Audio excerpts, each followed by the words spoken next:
এখনো এখনো বিট করে যাচ্ছে, এটা বোধহয় সারা জীবন বিট করে যাবে আমাকে। I have no problem with it. আসল কথা হচ্ছে যে আমাদের মানে আমি জানি না কতজন আমার পছন্দ করতো আমাকে, এখন অনুষার মুখে অনুষাকে সে অনেকে বলে যে বিভিন্ন জেনারেশনের লোকজন বলে, এটা কোনো মানেই হয় না। তখন বললে না হয় আমি একটা কোনো অ্যাকশন নিতে পারতাম, এখন বলে কি না। এখন মা কোনো কথা শোনে না, মার পায়ে ব্যথা, মা তাও রোজ 3 ঘন্টা হেঁটে হেঁটে কুকুর বেড়াল খাওয়ায় পুরো লেকের এরিয়াটা।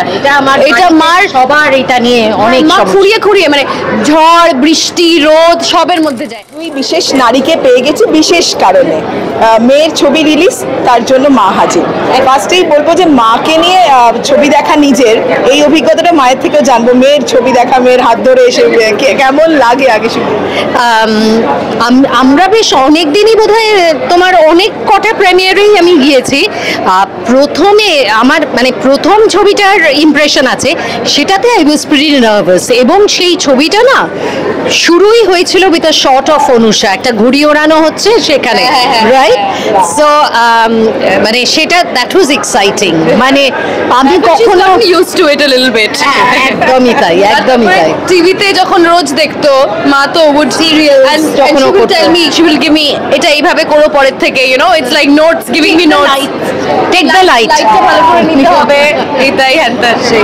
মা কি তাহলে মানে সেরা ক্রিটিক বলা যেতে পারে নিজের আছে? মানে মা মানে যদি see I know that she wants me to look the best, she wants me to do the best, তো যখন she saying something she is obviously not মানে এমনি কোনো নিজের অকারণে বলছে না বা নিজের কোনো স্বার্থে তো বলছে না, আমার জন্যই বলছে, তো আই লিসেন টু হার। একদম। আমি মধুবন্ধু দিকে জিজ্ঞাসা করবো, দিদি এই ইন্ডাস্ট্রিতে আসা কাজ করা সেটা কতটা গাইড করা হয় মেয়েকে, নাকি তুমি তোমার মতো রাস্তাটা বানিয়ে নাও, কোনটা বলো? এই ইন্ডাস্ট্রিতে আসার ব্যাপারে অনুষা সব জায়গায় যেটা বলে যে আমার বা অশোকের একেবারেই কোনো ওকে মানে বাধাও দিইনি আবার উৎসাহিতও করিনি। তো এখন যখন এইটাই ওর জীবন হয়েছে, তখন আমাদের যতটুকু, আমি যে খুব সিনেমার এই ইন্ডাস্ট্রি নিয়ে জানি তা তো নয়, অশোক জানে আমার থেকে বেশি, Ashok is in a better position to guide her, কিন্তু আমার যেটুকু কমন সেন্স থেকে মনে হয় অফকোর্স মারা তো জ্ঞান দেওয়ার জন্য রেডি, এক পা খাড়া হয়ে আছে আর কি, তো সেটা আমিও করি। আমার মনে হয় না যে মাদের শুধু ফ্রেন্ড হওয়া উচিত ইন জেনারেল, মানে আই ফিল দ্যাট অবভিয়াসলি মানে একটা তো এক্সপিরিয়েন্স আছে, মা হয়তো মানে নেভার অ্যাজ অ্যান অ্যাক্টর, কিন্তু তাও মা has been a part of the মানে এন্টারটেনমেন্ট ইন্ডাস্ট্রি। সে তুমি নিউজ যখন দূরদর্শন একটাই চ্যানেল ছিল, সেখানে মাকে রোজ দেখা হতো, সবাই মানে জেনারেশনের পর জেনারেশন মার ওপরে ক্রাশ খেত, মানে এগুলো সবই তো আমি শুনেছি, তো মানে কিছুটা তো এক্সপিরিয়েন্স আছে মার in this world of being, মানে হয় না স্টকার্স বলো বা দ্য ডেঞ্জারাস পার্টস বলো, সেগুলো তো মা এক্সপিরিয়েন্স করেছে, এবং সেটার থেকে সেই জায়গা থেকে আমাকে সাবধান করাটা মার দায়িত্ব, সেটা মা করেও থাকে। সো সেই জায়গা থেকে হয়তো ক্রিয়েটিভলি আমার বাবা বেশি ইনপুটস দেয়, কিন্তু as a women I think সব থেকে বেস্ট মাই গাইড করতে পারবে। ক্রাশ খেতো না, ক্রাশ খায় বয়সেও আজও, কিন্তু মেয়ের ক্রাশ খাওয়ার সংখ্যাও এখনো বাড়ছে। দিদি এটা এখনো বিট করে যাচ্ছে, এটা বোধহয় সারা জীবন বিট করে যাবে আমাকে। I have no problem with it. আসল কথা হচ্ছে যে আমাদের মানে আমি জানি না কতজন আমার পছন্দ করতো আমাকে, এখন অনুষার মুখে অনুষাকে সে অনেকে বলে যে বিভিন্ন জেনারেশনের লোকজন বলে, এটা কোনো মানেই হয় না। তখন বললে না হয় আমি একটা কোনো অ্যাকশন নিতে পারতাম, এখন বলে কি লাভ। আর অনুষার ব্যাপারটা হচ্ছে এরা এই জেনারেশন খুব সিক্রেটিভ, ওরা সমস্ত ওদের টুপির তলায় জমিয়ে রাখে, ফলে আই রিয়েলি ডোন্ট নো আর কি ওর ওই লিস্টে কে কে আছে।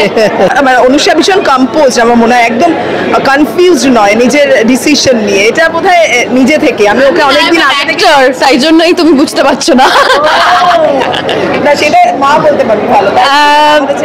আমার যেটা মনে হয় যে ও মানে কোনো কিছু নিয়েই বাড়াবাড়ি করে না আর কি, মানে আমাকে কাজ করতেই হবে এই ডেসপারেশনটা ওর মধ্যে নেই, বুঝে শুনে ভালো কাজ, সেটাও কিছুটা লেজি বলেও যে রেস্ট করতে পারলে ভালো, কিন্তু ভালো কাজ না পেলে করবো না এই ব্যাপারটা ওর মধ্যে আছে। আমার ব্যাপারটা হচ্ছে যে আমি এটা আমার স্কুল বা কলেজেও দেখেছি, যদি কোনো সাবজেক্ট আমার খুব একটা মন বসে না তখন আমি একদম আই কান্ট মানে focus on it, I need to B interested in যেটা আমি করছি। তাই জন্য এটা আমি যেই কাজটা করি আমি খুব ভালোবেসে করি, মন দিয়ে করি, তাই জন্য যখন আমার মনে হয় যে এই কাজটা আমি করব এটা তো আমার ঠিক পছন্দ হচ্ছে না তখন আমি করি না। মানে হ্যাঁ ওটাই, মানে যেটা করবো সেটা ভালো অ্যান্ড ইটস ওকে। মানে আমার মনে হয় যে অনেক জায়গায় YONO as an actor and actress mainly কাজের ডেসপিরেশন একটা থাকলে অনেক কম টাকা পয়সা দেওয়া হয়, সেটাতে অ্যাগ্রি করে নেওয়া হয়। আই ডোন্ট বিলিভ যে আমি নিজের ওয়ার্কটাকে অতটা নামাতে চাই। আমি আমি আমি ভালো কাজ করব, আমার যেটুকু আমার মনে হয় আমার ওয়ার্ক সেইটুকু আমাকে দেওয়া উচিত, আমি সেইভাবে কাজটা করতে চাই। আমি চাই না যে মানে হয় না যে কাজ করতে হবে, রেলেভেন্ট থাকতে হবে। I have a perfectly good life and আমি যথেষ্ট এডুকেশন আছে, আমার যদি এখানে কিছু না হয় আমি অন্য কিছু করবো, কিন্তু আমি এটা করতে ভালোবাসি, তাই I want to do this. Quality over quantity always, তাই তো? যাই হোক, আজকে এবার ছবি দেখতে যেতেই হবে, শেষ করব। যেহেতু এই ট্রেলারটা দেখে অনেকের একটু ভয় ভয় লেগেছে, আমি মেয়েকে নিয়ে কি ভয়, কোনো ভয় আছে মেয়েকে নিয়ে? সারাক্ষণ থাকে, সব মায়েদের থাকে। হ্যাঁ, মানে রাত্রিরে একটা টাইমের পরে ফোন যাবেই, কোথায় তুমি? হ্যাঁ, এই ভয়টা তো মানে আমি তুমি বলে নয়, যে কোনো মাদেরই সব থাকে। আর সত্যি তো সামাজিক পরিস্থিতি ক্রমশই খারাপ হচ্ছে, ভয় পাওয়ার মতোই। আমরা চাই মায়েদের এই কনসার্নটা সবসময় থাকুক। মাকে নিয়ে কোনো ভয় আছে? হ্যাঁ, সারাক্ষণ মা কোনো কথা শোনে না, মার পায়ে ব্যথা, মা তাও রোজ 3 ঘন্টা হেঁটে হেঁটে কুকুর বেড়াল খাওয়ায় পুরো লেকের এরিয়াটা। এটা মার সবার এটা নিয়ে অনেক মা খুঁড়িয়ে মানে ঝড় বৃষ্টি রোদ সবের মধ্যে যায়।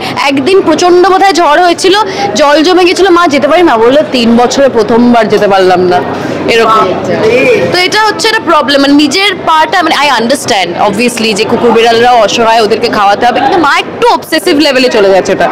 তো মা নিজেরটা না করতে পারবে না যদি she doesn't take care of herself. ভীষণ ন্যাগ করে আমাকে, আমার মা অসুস্থ ছিলেন হসপিটাল, তুমি এবার তোমার পাটা দেখাও, তুমি সিটি স্ক্যান করো, এই খুবই ন্যাগ করে। মানে মেয়ে এখন মা হয়ে গেছে, যেটা হয় কিছুটা হয়েছে আর কি। হ্যাঁ, থ্যাংক ইউ সো মাচ। শেষ করবো, শেষে কি বলবেন প্লিজ বলো।